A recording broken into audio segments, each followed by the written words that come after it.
This is the fourth and final part of the Exploring Absolute Value lesson series. And just to recap a little bit, this red graph right here is showing our very basic absolute value equation. And what happens when we graph it, we get this vertex and we get this V shape. And then in green, what I'm showing is this very general form of many, many different absolute value equations. And all I need to do is substitute a different number for h and k in order to get different behavior out of my graph.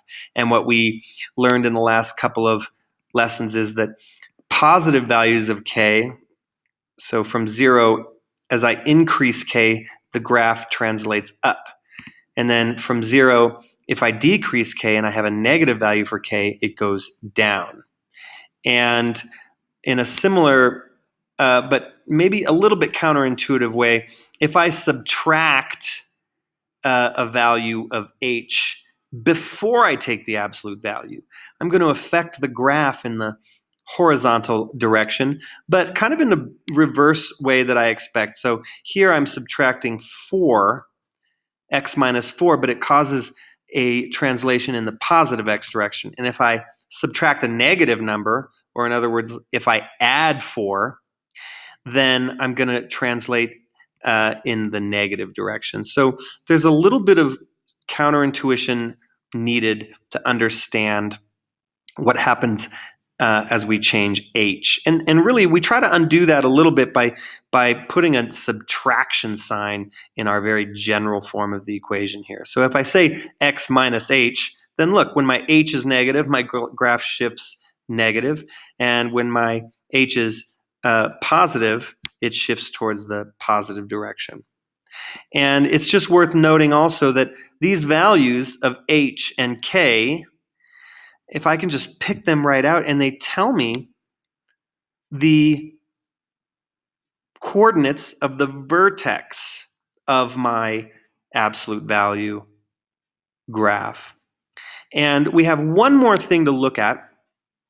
And I'm going to turn off my very general absolute value equation there for a second, and we're just going to look at the red one. And I want to just explore what happens when I like multiply this thing by 2. And notice what happens. Some people think like, oh, there was some kind of horizontal compression happening here. But I want to challenge you to think of this as a vertical stretching. And I'm going to show you why. Imagine, again, we just follow one particular point. Here's where x is equal to 1. And when I take the absolute value of 1, I get 1 right here. And then I take that y value and I double it. I multiply it by 2 and it gives me 2. So this point from my original graph right here moved up to this point right here.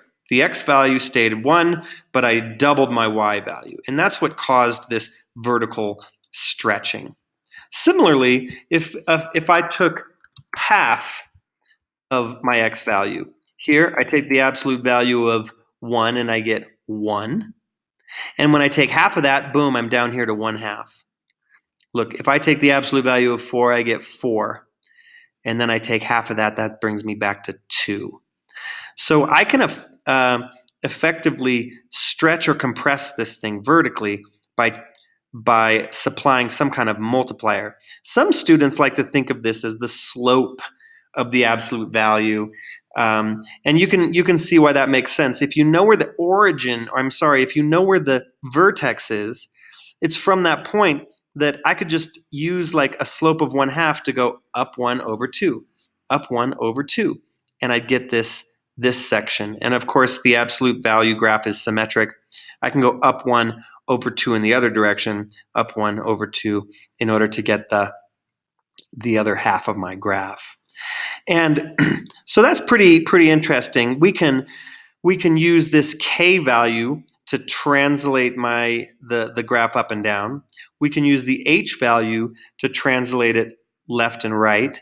And now we've got some kind of multiplier that allows us to to stretch or compress this thing in the vertical direction. And in fact, the other interesting thing is I can take, for example, I can multiply my absolute value by -1, and then I get a reflection across the x-axis. And that makes sense also because imagine you basically took all these positive y values and just took their opposite.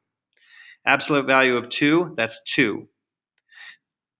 The negative of 2 is -2. Absolute value of -3 is +3.